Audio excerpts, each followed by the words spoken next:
Alright mga tol.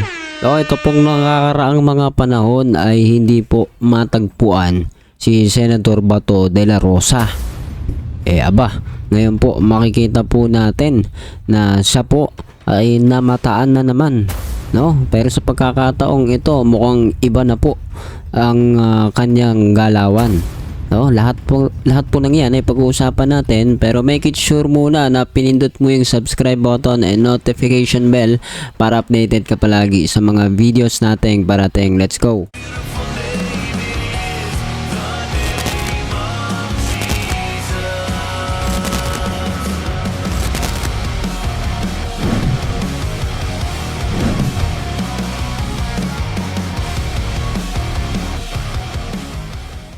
Sabi nga po dito sa News 5 Everywhere, Senator Ronald Bato de la Rosa nakipagkita na sa kanyang abogado o sa abogado.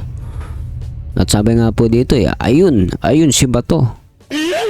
Ako po. Bago po natin kompletuhin ang video, ang ating komento, pagbibigay ng opinion sa bagay na ito, panoorin natin na maiksing balita patungkol po dito. I-play natin. Nakipagkita sa kanyang abogado si Senator De La Rosa. Sa Facebook post attorney Israelito Torion, ibinahagi niya mga larawan at video habang kausap ang senador.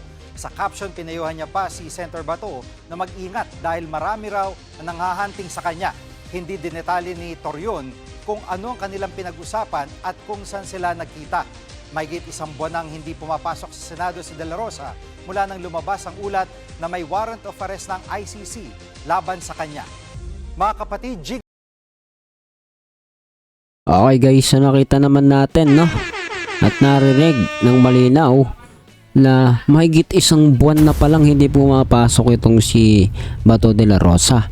And if I'm not mistaken, ito po ay ang kanyang trabaho, ang kanyang sweldo ay bayad kahit wala siya. If I'm not mistaken, kung hindi lang po ako nagkakamali, ha? Pero sa kabilang banda, gusto ko pong makita po natin, no? Ito pong mga nakakaraang panahon kasi, si Bato de la Rosa, nakita po ng marami.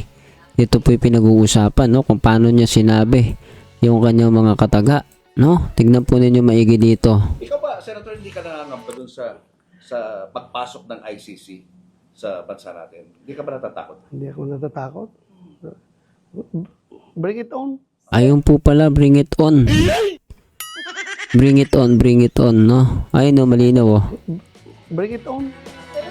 Bring it on. Bring it on. Bring it on.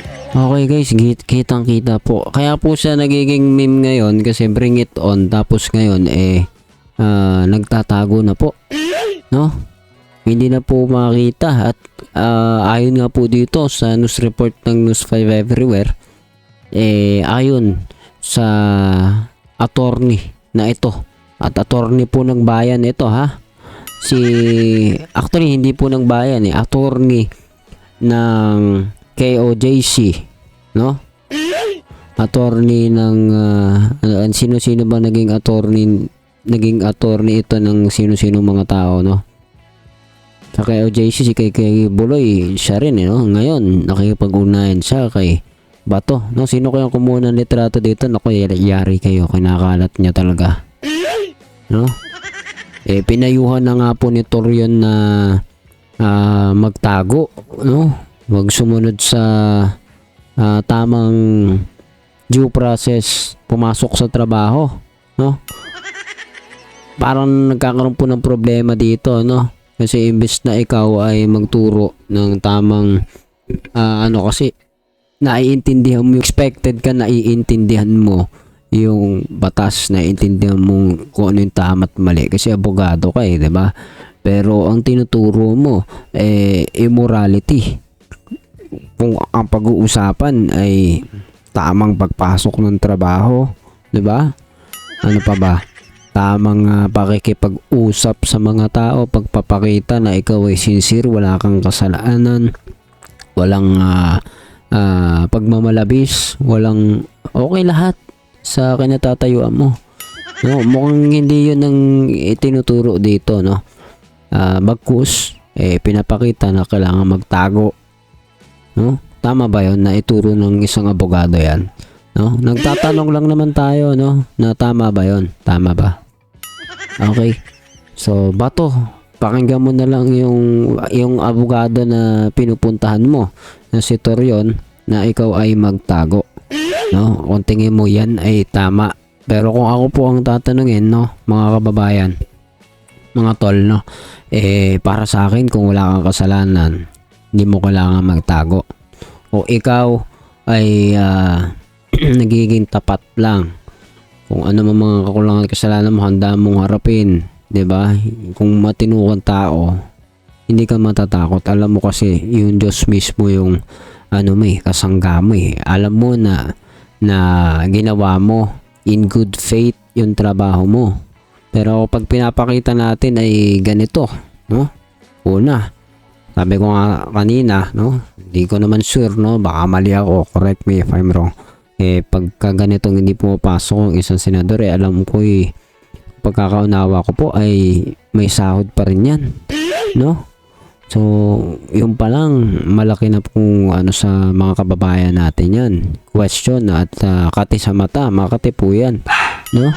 Kasi marami po mga kababayan natin ang hirap na hirap kumita ng pera, pero ikaw hindi ka pumapasok, magiging questionable. Dadagdag pa po, nanganganak pa tuloy lalo yung problema mo, no?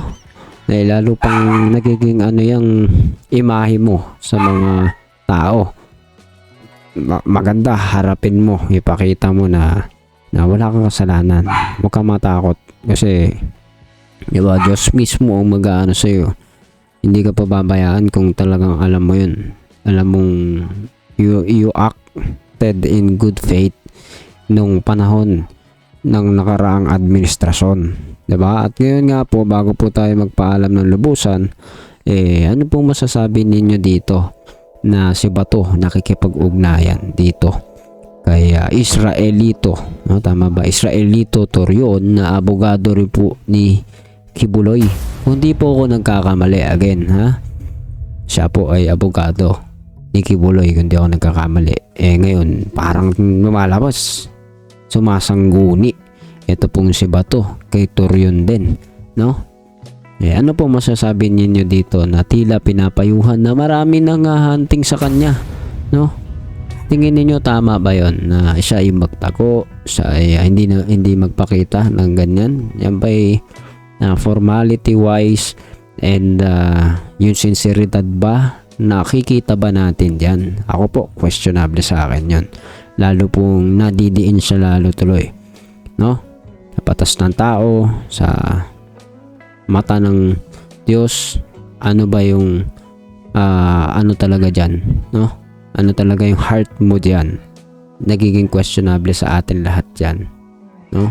Nawa, ipag-pray po natin na kung ano yung nararapat, kung ano yung dapat mangyari, yun po yung mangyari. Kung ano po yung kalooban ng itaas, mag-pray natin yung justice, yung law na nandyan po sa gobyerno mailapat po ng maayos lahat, hindi magkaroon ng bias, diba, to be fair, diba? May due process is something na ang magbebenepisyo din yung akusado, no? Para sa kanila rin yan, kay dating Pangulong Duterte, diba, nililiti siya, trial, etc. Kahit yung impeachment trial ni Sara, yan po yung mga due process. Para sa inyo din nga yan kung tunay na kayo po ay inosente. Pero kung kayo po ay guilty, kayo po ay talagang dapat managot, mananagot po kayo sa batas. Nawa, maging okay po lahat, no? Ikaw, anong masasabi mo dito sa usapin po na ito na si Bato ay nagpakita ng muli at ang kausap po niya ay si Atty. Torion? Comment down below. Pag-usapan natin sa comment section, and please do not forget to hit the subscribe button and notification bell para updated ka palagi sa mga videos natin parating. See you ulit sa susunod na video.